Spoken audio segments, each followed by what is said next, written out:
masakit man po sa aking kalooban ng aking paninindigan. So ayun po, ginawa ko po itong video dito para linawin po sa inyo pong lahat na unang-una po ay aminin ko na po, ako po ay walang paninindigan. Kaya po humihingi ako ng pamanhin sa aking sarili sapagkat hindi ko na panindigan ang aking binitawang pangako sa aking sarili na hindi ko aahitin ang aking bigote, kalahating bigote hanggat hindi nakakalaya ang ating mahal na Pangulong Rodrigo Duterte. Subalit ako po ay hindi ko na po mapapanintigan ang aking binitawang salita sapagkat po mukhang wala na po atang pag-asa na makalaya ang aking minamahal na Pangulong Duterte.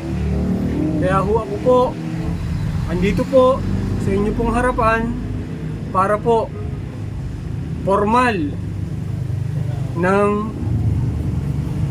ipaalam sa inyo ng bigote kong ito ay aahitin ko na.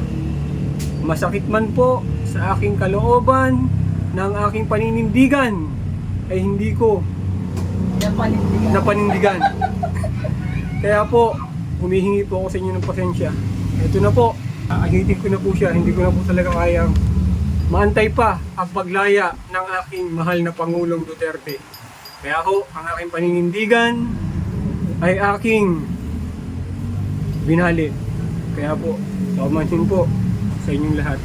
Huli po, humihingi po ako ng paumanhin dahil hindi ko po napanindigan ang aking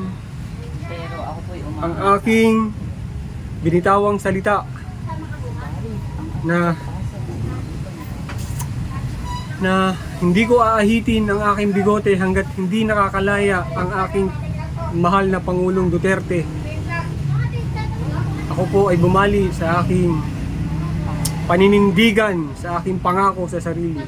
Kaya po ayun po, masakit man natanggapin na ako'y walang paninindigan sa aking sarili sa pagkakataong ito. Subalit inaamin ko naman po yun.